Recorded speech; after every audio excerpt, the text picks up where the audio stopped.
everybody, and welcome back to the first episode of the 3-count Monday Night Raw edition of the new season of the 3-count Mafia. So, yeah. On our end, we just finished the 3-count series. I will dive deeper into that. You know, who won, all the accolades, all that. All I can tell you is after Backlash, I came in third place. Ugly ass belt. I came in third place after a close race. If you want to know how close, I can tell you this. Rod and Malcolm tied up the board with a perfect card. Perfect. Meanwhile, I was down by one stinking point. That's what I get for trusting my gut, because trusted my gut on the Raw Women's Championship match. I thought Charlotte had that one. Just a gut feeling. But anywho, sour grapes. What's even more sour grapes is Monday Night Raw, the WrestleMania Backlash edition. So let's go ahead and jump right in. These show notes are courtesy of WrestleZone. Yes. WrestleZone.com. Go check them out.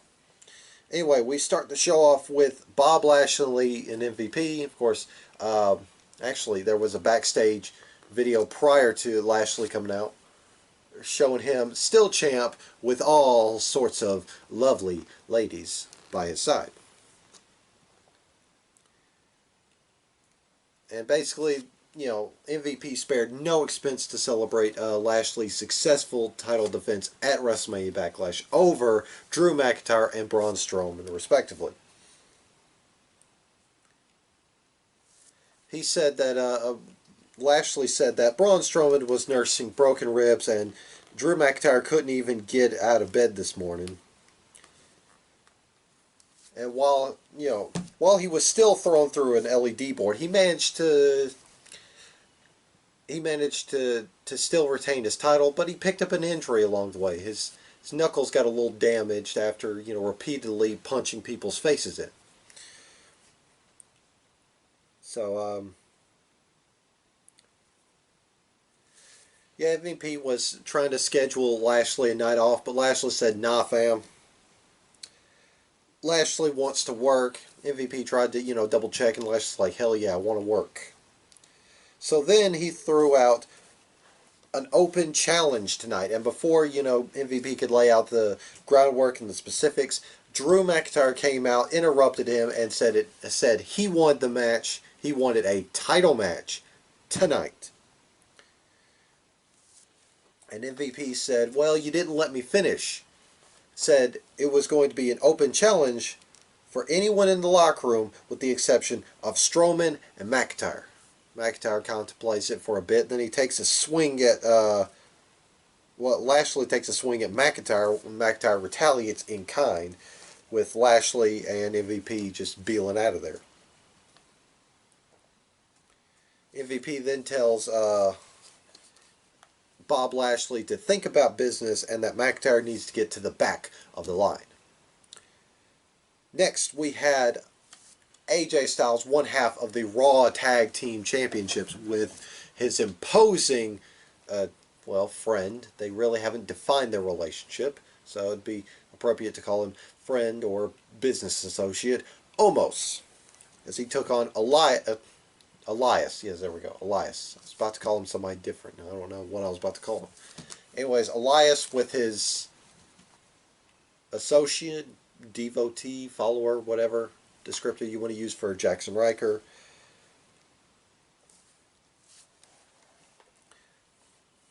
Yeah, this wasn't much to a match. It just felt like a formulaic match where every time AJ Styles had the upper hand, Elias would throw him off his game.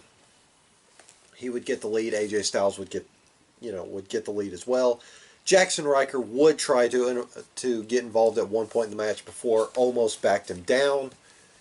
But the finish came when AJ Styles was gearing up for a phenomenal forearm when Riker attacks AJ Styles prior to him springing off the ropes, causing a disqualification, and almost sends Elias and Riker scampering off.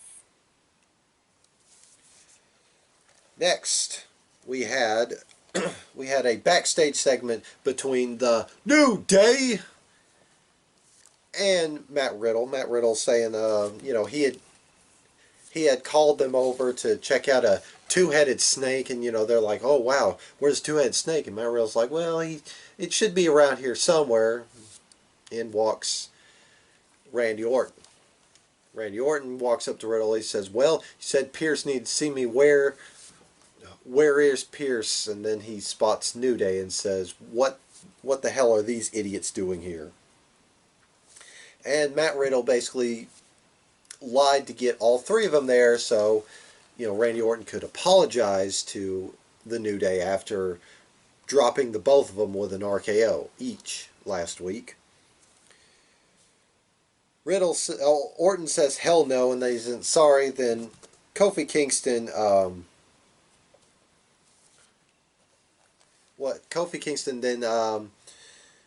tried to illuminate Matt Riddle, saying that don't trust Randy Orton. He's a literal viper. He will drop you without a second thought.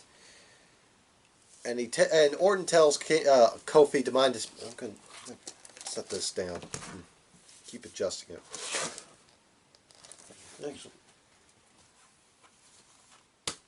Anyway, Orton tells Kingston to mind his business, and then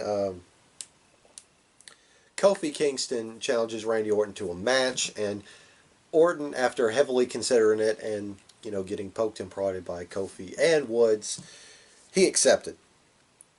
Riddle tries to talk to Orton, but Orton kind of shushes him, and then Riddle does the whole thing. He looked like he wanted to laugh when he zipped his mouth shut.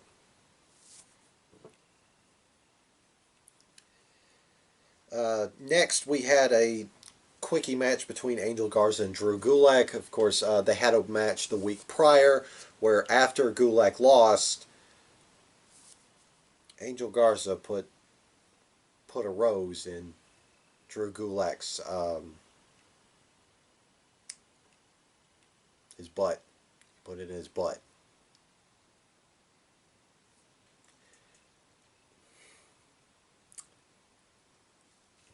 And this match was nearly a squash, where Drew Gulak got one move of offense in. A modified abdominal stretch. I'm sorry, he got a drop kick as well. Drop kick to start the match with a modified abdominal stretch. After that, Garza just ran over him, and he hits the wing clipper for the 1-2-3. Then afterwards, Garza sticks a rose in Gulak's mouth. Next, we had R-Truth trying to hide in plain sight because he assumes that he's mistaken, thinking that his title is going to be an open challenge. Of course, he's the 24/7 title holder. And then Kevin Patrick tells him, well, no, it's Bob Lashley's title that's on the line. And it's Bob Lashley that's got the open challenge. And R-Truth's like, well, that changes everything. I don't have to hide in plain sight anymore. After he lets his guard down, Akira Tozawa rolls him up and becomes the new 24/7 champ. Next, we had I skipped over it. My bad. Before the Garza and Drew Gulak match, we had a Alexis Playground segment where she interviews the new women's tag team champions, Tamina and Natalya. Of course, side note, kudos to Tamina picking up her first title in WWE, despite being there 11 years and used sparingly here and there, bouncing between injuries and whatever else may preclude her from ring time. Her and Natalya picked up the women's tag team titles last week on SmackDown, and it was really great. good to see Natalia. Good to see Tamina. Finally get finally get some gold. I mean, kudos to Natalia too, of course. But yeah, this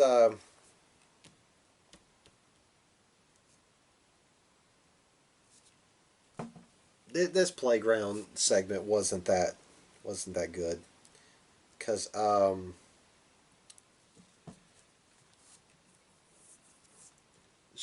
Alexa and her doll Lily introduce their guests, which is Tamina and Natalia, as I said earlier, and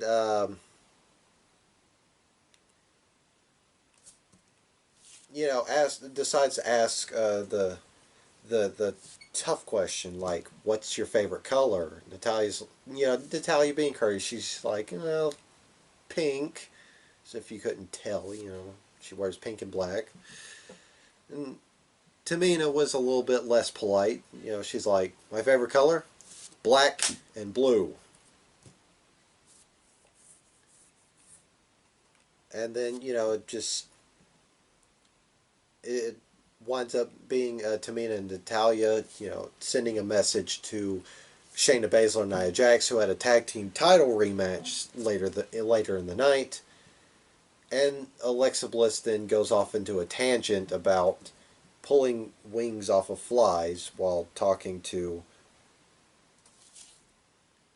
her doll, completely unaware that Tamina and Natalia had just deuced, deuced, ew, gross, had bounced. There we go. Well, you say some people say deuces when they leave. So anyway, next we had Randy Orton with Matt Riddle in his corner. Of course, Matt Riddle is just jamming out to voices. Looked like looked like Orton was trying so hard not to break. Then Kofi, then out came Kofi and Matt Riddle. In between, Orton and Kingston's entrances, we had a promo for Eva Marie, who's making her big return. Now, in the past, I have been anti Eva Marie, given that back then, she wrestled like she was covered with molasses. Very, very, very, very, very slow. Even a sliced bread, which is a move that looks really, really, really, really quick, really, really crisp, looked fairly sloggy. But yeah, she's doing the whole role model gimmick, which they really should have given her something else to work with, or at least new vernacular, because we've already got two people rocking the role model gimmick, and it's they're doing aces with it. Bailey and Britt Baker, they're doing aces with it.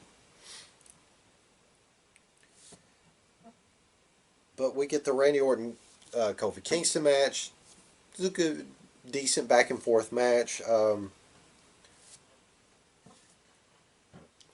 The finish came when Randy Orton was gearing up to hit Kofi Kingston with something big, and Xavier Woods gets on his trombone and starts distracting Orton. Kingston then hits a roll up for the win. After the match, both teams are going at it. Just jaw jacking with Matt Riddle, trying to play peacekeeper, keeping Randy Orton from dropping Kingston and Woods. Kingston and the New Day are they're celebrating, and Matt Riddle shoves Xavier Woods to the ground and walks after Orton. So yeah, looks like RK Bro could be getting on the same page. Next, we had a backstage segment in Adam Pearce and Sonya Deville's office with Naomi, Lana, Dana Brooke, and Mandy Rose. Both teams are vying for a tag team title match. Regardless of who won. Who won in the tag team title rematch. Of course, they were complaining about Shayna and Nia getting a automatic rematch. It's like they don't know how WWE works. Uh, Sidebar: I really hate how they book Dana Brooke and Mandy Rose because they're supposed to be the faces, or at least they were back in their program with Nia and Shayna. You know, the whole Nia Jax making fun of Mandy Rose because she tripped and fell at Mania. But I mean, they just booked Rose and Brooke like a bunch of chicken shits, even though they're faces. You know, cheap shotting Nia, or on purposely pissing her off during the match, and then just walking away like, no, this isn't worth it. The match isn't worth it. Like, what the fuck? I mean, seriously. This is how you write baby faces, to be just cowardly, and it will go on to play later on in this promo. So, jumping back to it, you know, both teams are making snide comments at each other, and in walks Charlotte. Charlotte kind of just spits some snide comments of her own towards both teams. Um, I think she inferred that they were losers, and Dana Brooke tried to. She tried to say something snarky. I forget what it was, and Charlotte looked at her and was like, "What did you say? Say it again." And Dana Brooke didn't say anything. It just, she just clammed up. Like, if she really had the fortitude, she would have said it again, but she just kind of.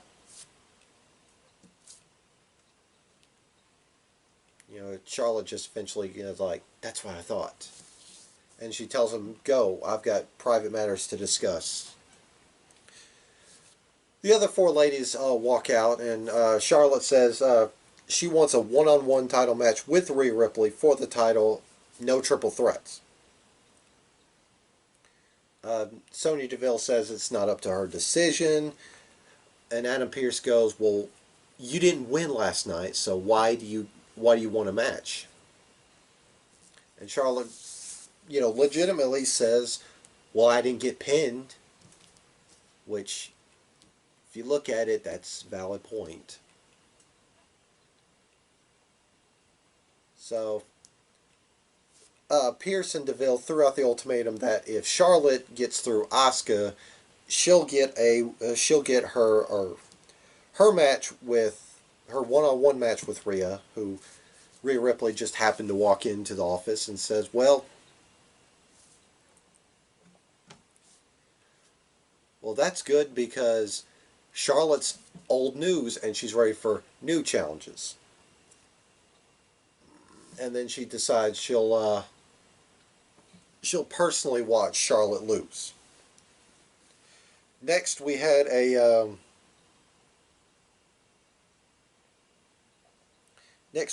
the Women's Tag Team Championship match. Natalya and Tamina taking on Shayna and Nia with Reggie.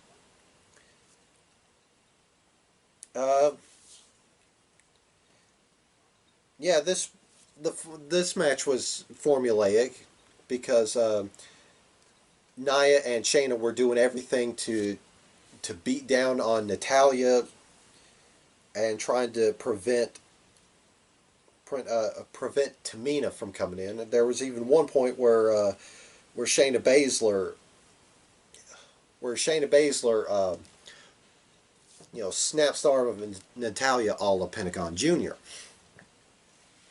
And when it looked like, the face champions were finally on that roll, Reginald starts sticking his nose in the match. And then randomly, flames shot up out of the turnbuckles. And then you just hear Alexa Bliss's dumb doll just start cackling. Meanwhile, Natalya and Tamina hit Shayna with the old heart attack for the 1-2-3, which that's really fucking cool if they include if that's their finish is the heart attack. That's dope, man. But another sidebar, because the segment ended with Alexa Bliss's dumb doll cackling some more. That like sidebar. I really can we get 5 feet of Fury Bliss? You know, Mean Girl Alexa Bliss. I really want that because this whole Wicked Alexa Bliss thing. It was only good when she had Bray Wyatt to play off of,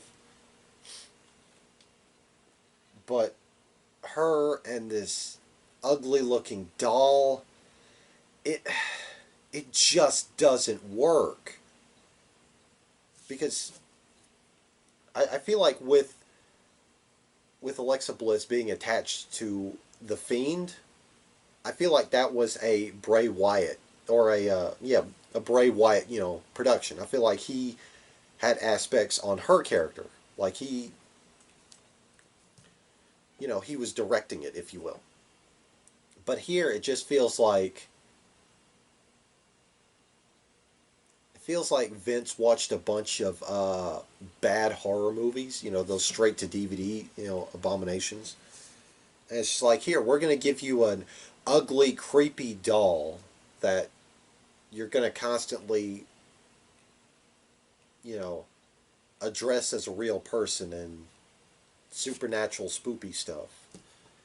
It's really dumb, and I can't wait for them to get rid of it because Alexa Bliss is so good without this kind of whatever it's supposed to be. Like, she's a lot better on her own without all that. It, because it could be salvaged if Bray Wyatt, if Bray Wyatt was running the show. I mean, he probably would have just said, "All right, the doll, gotta go. Nix it, get rid of it." Anyway, next we had an in-ring segment from Sheamus. He's pissed because somebody had a 5-finger discount on his hat and coat, and he's ready to kick whoever took. He's ready to kick whoever took its ass, and he assumes it's Ricochet. And then there was a promo from Ricochet, who he talks about what he did at Backlash, at the Backlash pre-show the other day. How he attacked Sheamus after the bell and snatched his hat and his jacket and just proceeded to mock Sheamus. And so he goes, well, it's not, it's fair to assume that I did it given what I did at Backlash, but, I did see it early. Oh, hang on. And then he proceeds to go off camera, put on the hat and the coat, which the hat looks kind of mangled. Either that or he was wearing it backwards. He starts to be like, man, I look good in this. I should wear stuff like this more often. And then he starts busting out in a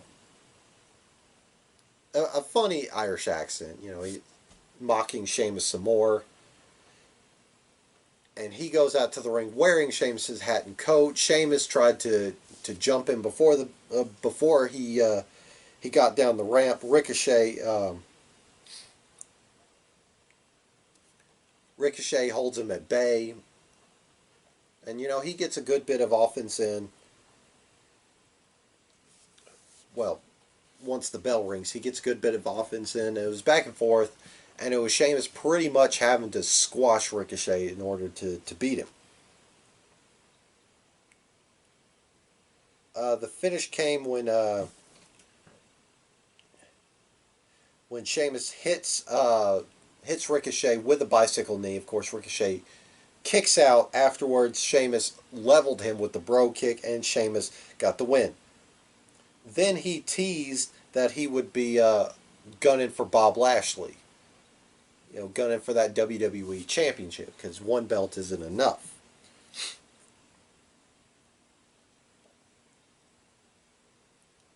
Next, we get a promo from Mace and T-Bar talking about how they're going to be gunning after the title, and they literally insinuate that they're going to flip a coin to decide who gets to face Bob Lashley. Next, we had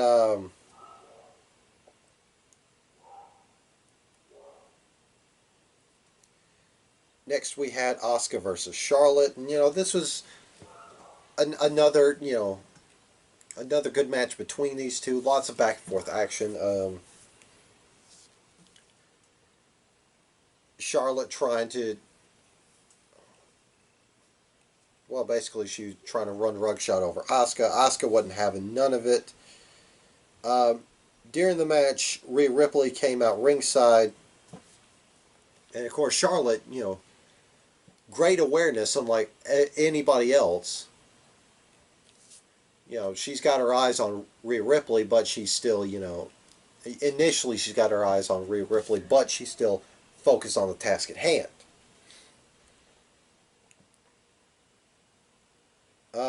The finish came when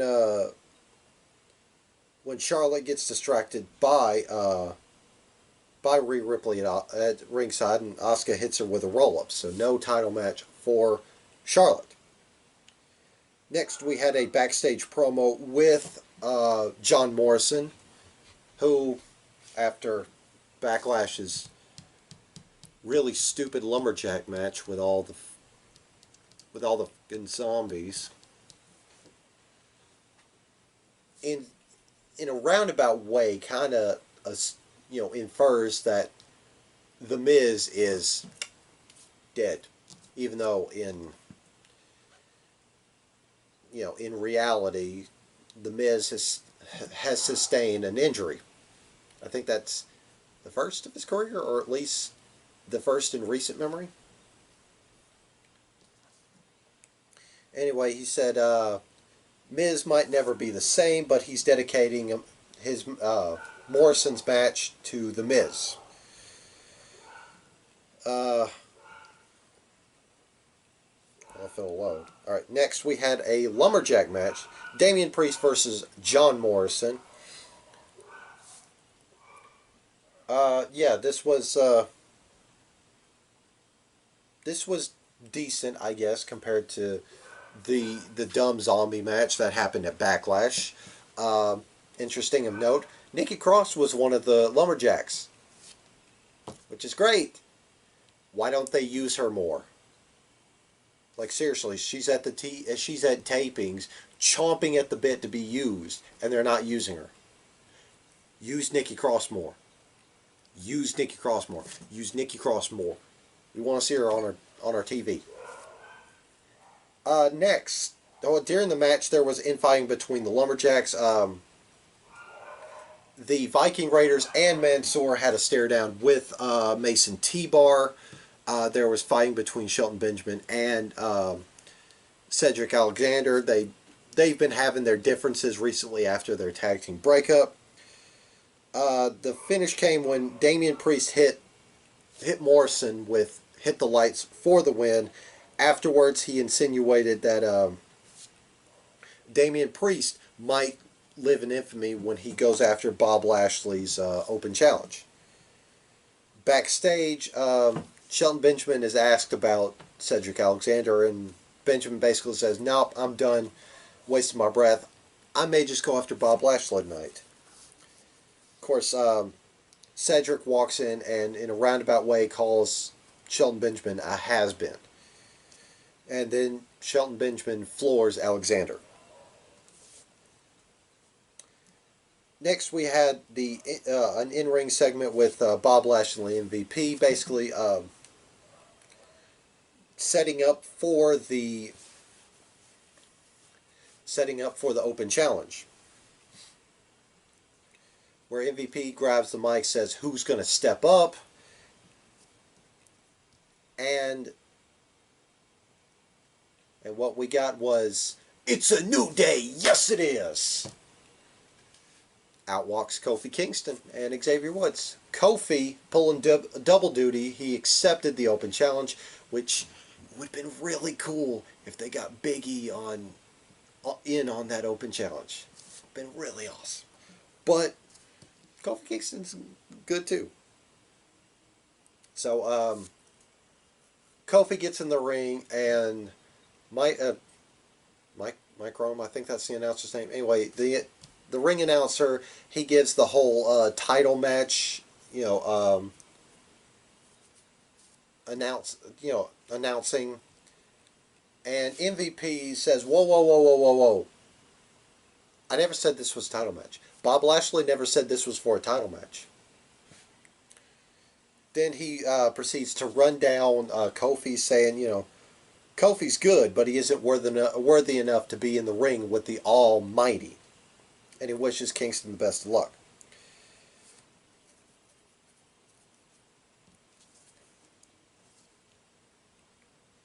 And this was a really good match. Kingston surprising Bob Lashley, even having MVP in fits of rage,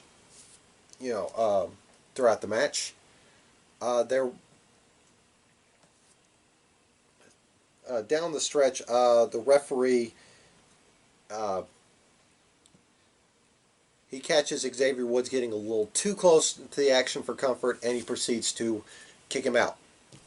And while everybody was distracted with that, Drew McIntyre runs in, snatches up MVP's cane, jabs Lashley with it, and Kofi Kingston hit the roll-up to pin the almighty WWE Champion. A really surprising pinfall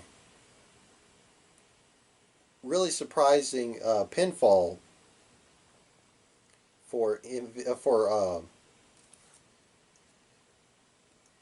Bob Lashley, despite his booking as of late, just being an absolute monster. But, it's not like it was clean. It's not like it was without its controversy. Um,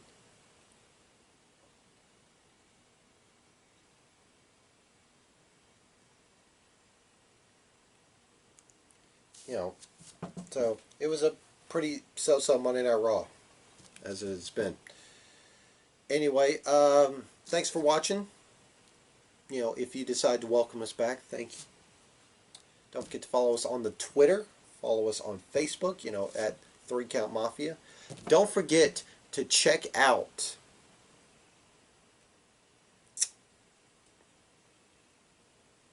Prime Talk with Rodimus Prime. I completely forgot what the name of his podcast is. I am so out of practice with this. Don't worry, I will get better as we roll along. Anyway, that being said, I am your third place champion, War Machine MJ. I will see you guys next time. Ba-bang.